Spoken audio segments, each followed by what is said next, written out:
According to Reuters, the Harris campaign is leading former President Donald Trump by less than 2%, a gap that is closing fast according to the New York Times and CNN. Marking the second shifting of the tides in just 70 days. Hi, I'm Letara Truesdale, your host for POTUS Talk 2024. On today's show, we will discuss both sides of the 2024 United States presidential election, hoping to give young voters an easy to understand and unbiased overview of both candidates and their platforms. Stay tuned, you don't want to miss this.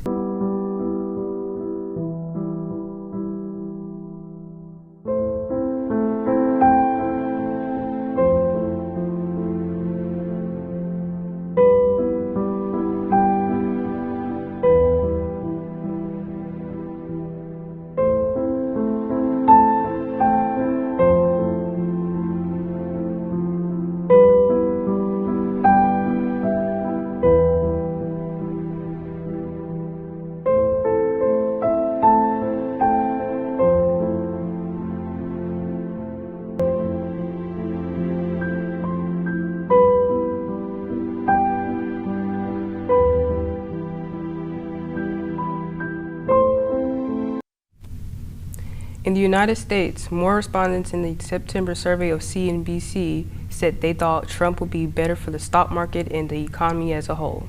To better understand this political agenda is Lancaster High School teacher Troy Armburst. But first, a little about the campaign. Welcome to the show. Under the Biden-Harris administration, inflation has risen to the highest in nearly 40 years, while gas prices, cost of living, and tuition has skyrocketed. The former New York businessman has retained a persistent polling advantage on the economy over his Democratic opponents. One of the 20 core promises of his campaign website is to end inflation and make America affordable again. Trump has pledged to expand U.S. energy production, opening areas such as the Arctic wilderness to oil drilling, which he argues would lower energy costs. So, do you think the economy is most important aspects of this election cycle for most Americans? Why or why not? I mean, I absolutely think that's probably the number one thing on most people's mind when it comes to the election is money. I mean, that's kind of what makes the world run. That's what makes especially middle class Americans, which are a big majority of the Americans, and even low income, like money matters. And so I think money is probably the number one thing on everybody's mind when it comes to this election. Like, the world runs off money. Yes. And does the fact that Trump has been president before make him a more or less attractive candidate? I mean, being the president is probably the hardest job, and it's the type of job that there's no real prerequisite to know how to do it right. And I guess being the president before is as good a prerequisite as you can get, really, with that job, because it's so difficult. So, I mean, it gives him more information on how things run and how to do things, because he's already had 4 years in office, I think. Yeah. So, okay, so now we're going to go over immigration and foreign policy. The number of border crossings hit record levels at the end of 2023, but has fallen this election year. Trump has vowed to seal the border by completing the wall and increasing enforcement. He has also promised the biggest mass deportations of undocumented migrants in U.S. history. Children of undocumented residents would no longer be eligible for citizenship under another Trump policy, although this would face significant legal obstacles. So, last election cycle talk of building a wall didn't seem realistic, but now public opinion strongly favors the idea among newer Trump supporters. Do you think this is a topic that all Americans care about, or only specific areas of the country? It's really hard to really know, because, I mean, living in the South, you know, we have kind of a southern view of things, so and we live in smaller towns, so we don't have the big, you know, city outlook on a lot of those things. But from watching different things and seeing different things, I mean, the immigration issue is a huge issue. That's why it's probably the number 2 thing that we have on here is people really care about you know, and maybe helps with the economy, which we just talked about. Like, you know, you don't want somebody that's maybe not supposed to be here or got here illegally to take jobs from people that are legally citizens. That's been here since they were born. Yeah, yeah. And I think like the South is like more closed-minded, so I wouldn't say the South would be more open-minded. Yeah, I mean, generally, Southern people are more conservative, and generally like things to be kind of how they were in the past, you know.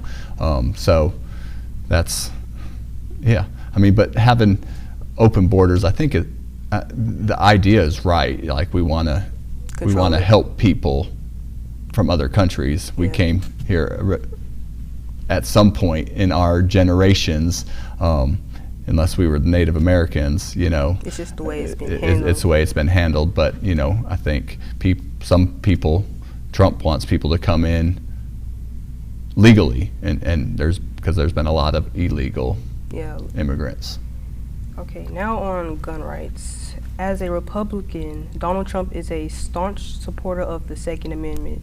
He has pledged to demolish drug cartels, crush gang violence, and rebuild democratic-run cities that he says are overrun with crime. His policy platform vows to restore safety in neighborhoods by replenishing police departments and protecting officers from frivolous lawsuits. Democrats point to his promise to pardon hundreds of convicted January 6 rioters as contradictory to his law and order stance. Do you think that gun rights is something that the federal government should get involved with, or should they leave it up to each state? It's kind of tricky. That's a tricky question. I mean, gun rights is another. I mean, all of these, they're big issues. Yeah.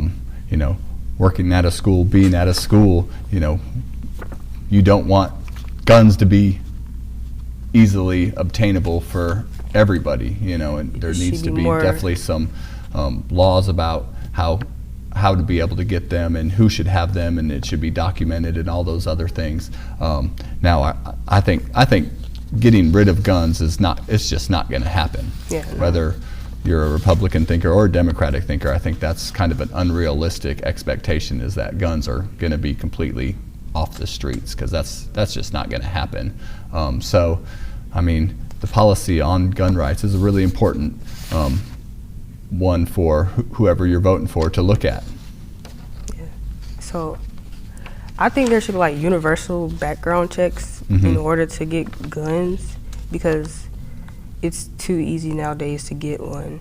Not everybody should have a gun, right? Yeah. And especially if you have kids that likes to mess and stuff. Yep. They can go through your things and find a gun and accidentally cause harm. Yeah, absolutely. And now, healthcare and abortion. In his top 20 priorities, Trump promises not to cut Medicare, which is federally provided health insurance for older people. While President Trump tried unsuccessfully to dismantle the signature legislation of President Barack Obama, the Affordable Care Act, which extended insurance to millions more people. He criticizes the law, which remains popular, but in March he said on Truth Social he would not undermine it. Do you believe Trump when he says he won't attempt to undermine Obamacare or the Affordable Care Act? Why or not? I do believe him that he's not going to mess with it, because it is wildly popular. Yeah. And it's given health care to a lot of people that couldn't necessarily afford it or get health care. So I think that's an important issue, that people want to be taken care of. They want to know that they have their insurance or whatever. So I think there's very little chance of him being able to get rid of that, because it would be very, very unpopular. Yeah. This is the first presidential election since the Supreme Court overturned the constitutional right to abortion in 2022. The 3 judges he appointed while president were pivotal in the landmark decision, which Democrats have used to rally supporters as abortion restrictions have been introduced in numerous states. Trump himself has regularly said states should be free to decide their own laws on abortion. During the presidential debate, he said he would not sign a national abortion ban into law.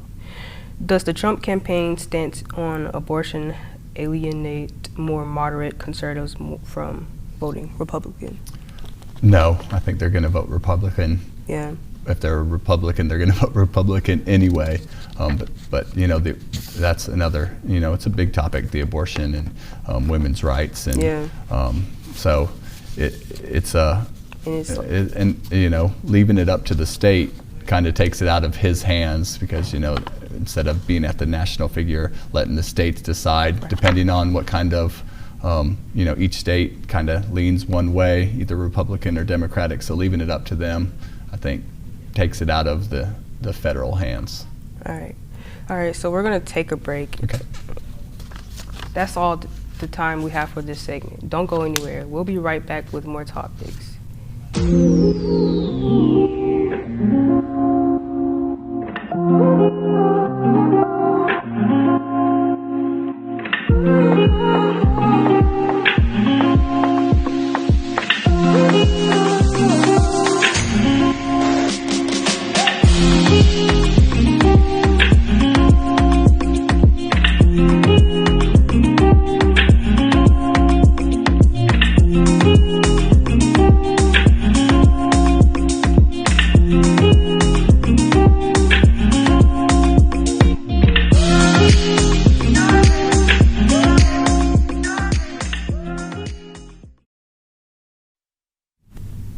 Recently, the pop phenomenon Taylor Swift came out and endorsed Democratic candidate Kamala Harris's marking several high-profile endorsements in the last month.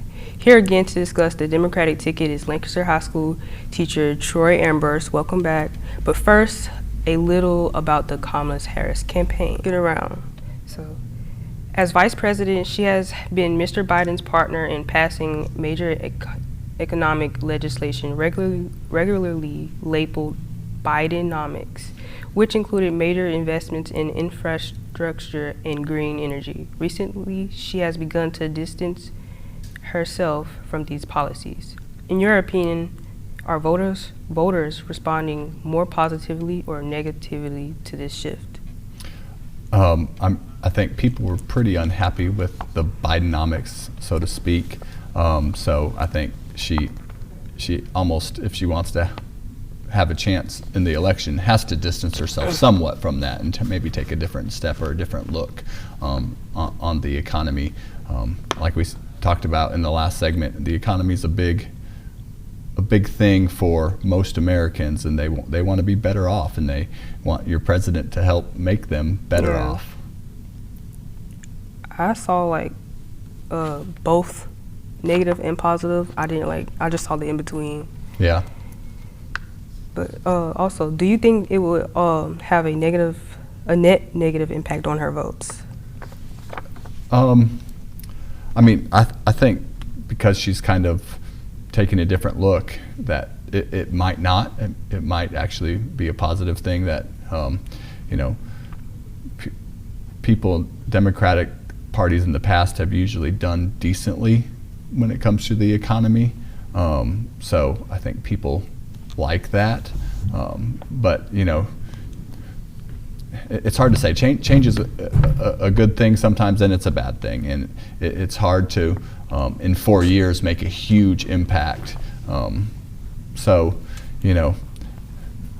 people really, they want the economy to, the economy is a big deal. It just is. It is a big deal. And I think with Taylor Swift's endorsement, that impacted more people to want to vote for her, because Taylor Swift is a big artist and she's an influence. So you're right, that she has a huge influence. But the question is, are influences old enough to vote? Most. That's a big deal with the celebrities. Is you got to have influences.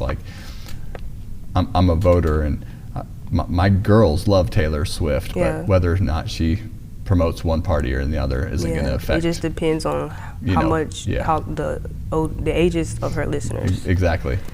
Okay, so for immigration and foreign policy, Ms. Harris's position on the border has changed over time to a more moderate one in this campaign. On the campaign trail, the vice president has reiterated her continued support for the hardline bipartisan border security deal that would have included hundreds of millions of dollars for border wall construction. As vice president, she was tasked with tackling the root causes of the record numbers of Central American migrants crossing the southern border. These numbers spiked during the Biden administration but have declined for recent months. Again, it seems the Harris campaign has shifted political stances recently. Do you think this will have a lasting negative effect, and why?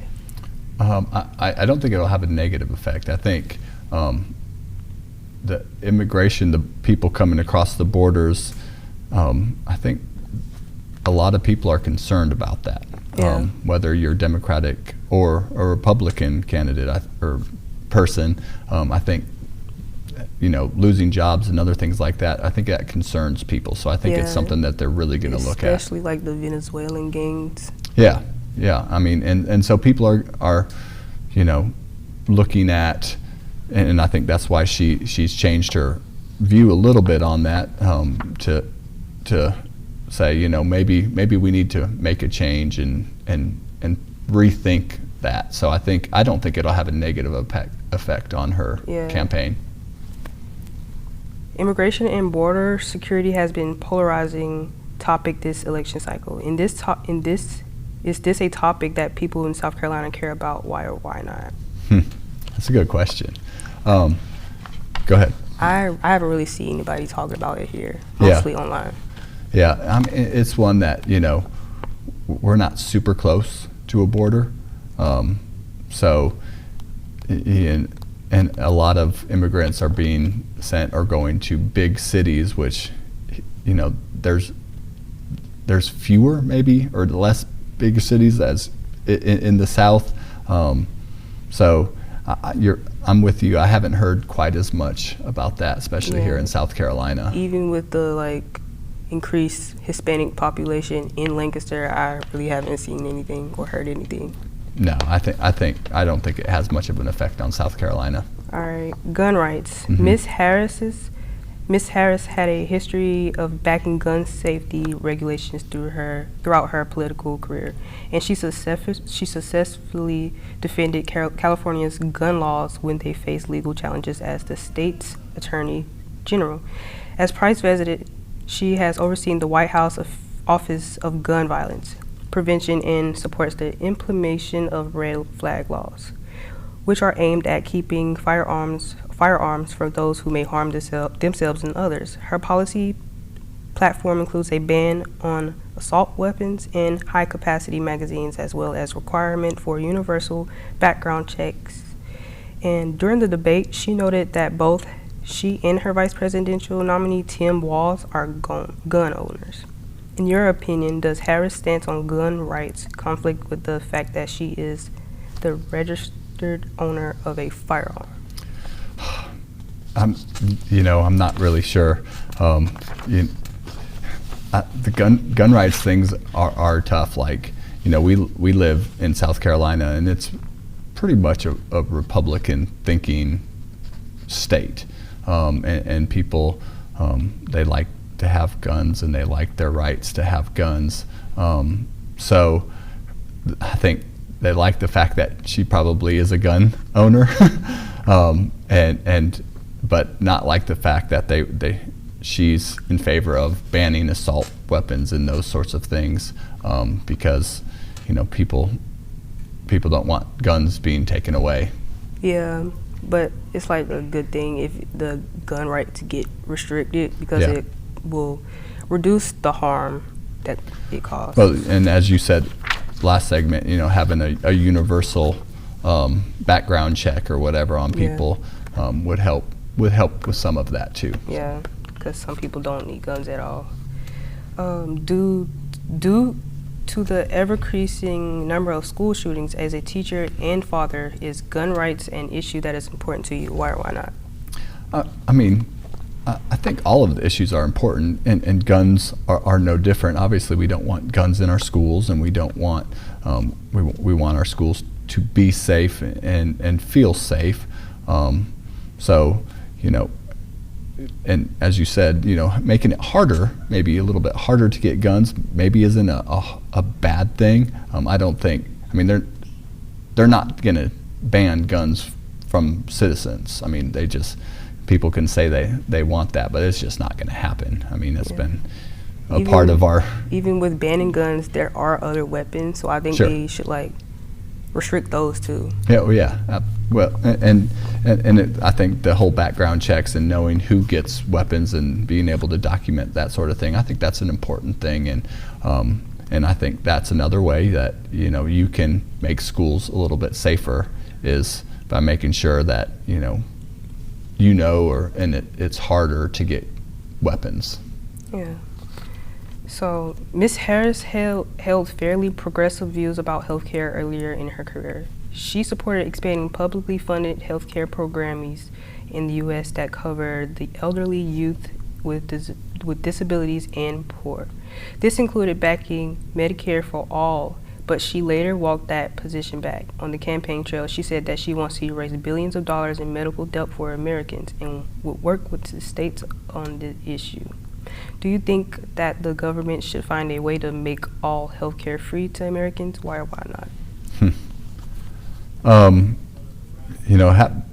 Free healthcare is it seems pretty nice to most people because it's nice to anything that you get free, people tend to like. I'm not sure if that's feasible. I think very affordable healthcare is smart because it is a big industry and it'd be hard to make everything free. But everybody having healthcare means less sick people because it's easy to get healthcare, which could bring costs down on things. So I don't know. That's an interesting idea. Yeah. All right. That's all the time we have for this segment. When we return, we will discuss more topics so don't go anywhere. We'll be right back.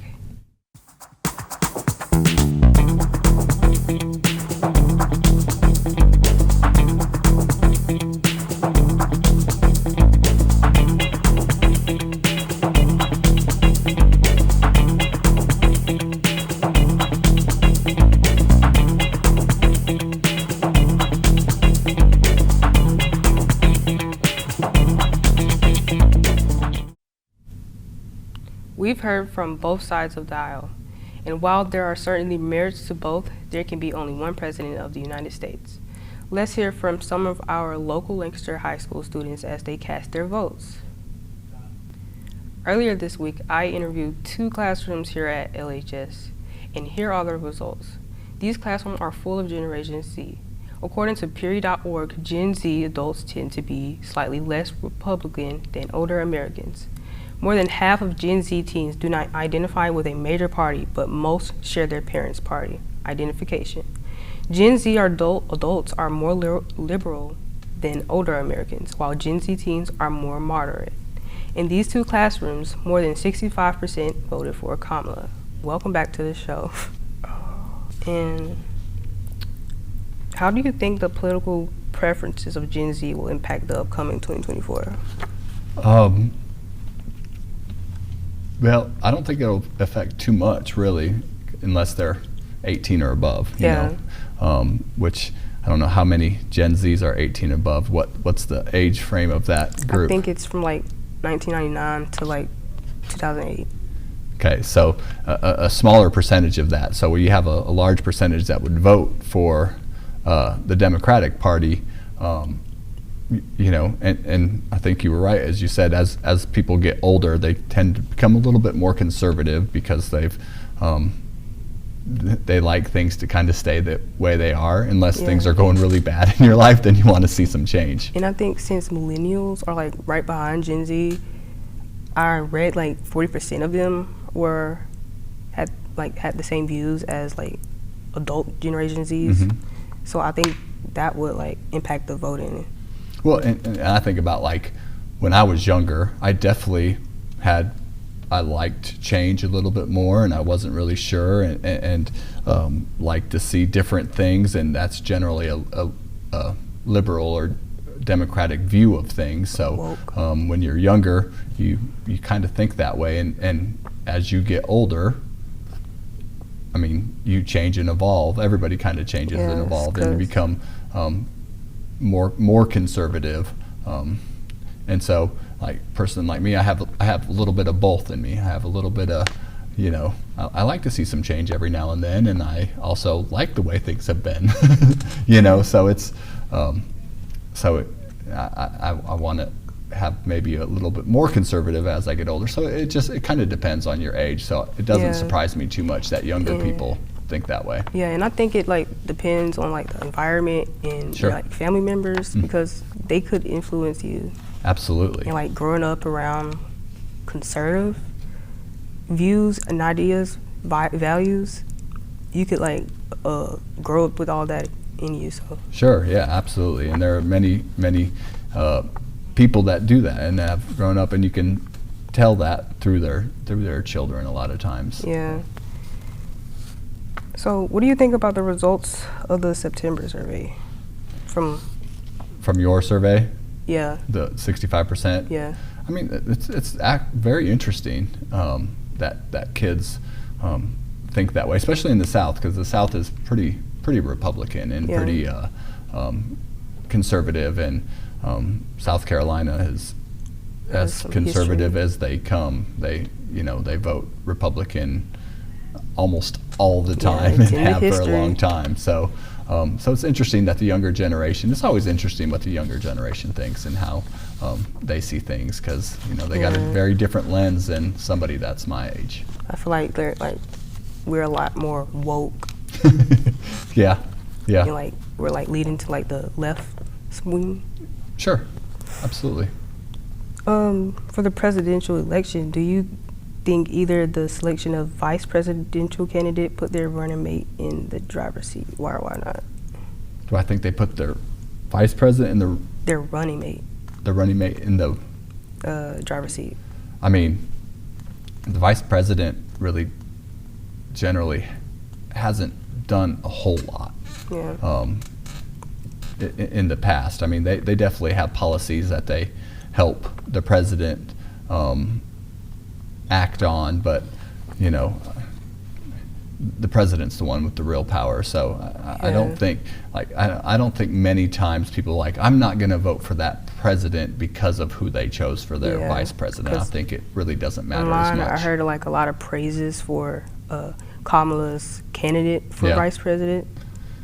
Well, it's interesting that she chose an older person, and interesting that Donald Trump chose a younger person, So I really think the vice presidency with the two of them is kind of a wash. You're really not voting for either one of the vice presidents. You're voting for the president. So, if most of Gen Z were old enough, to this day, to vote, do you think they would stick to their ideals?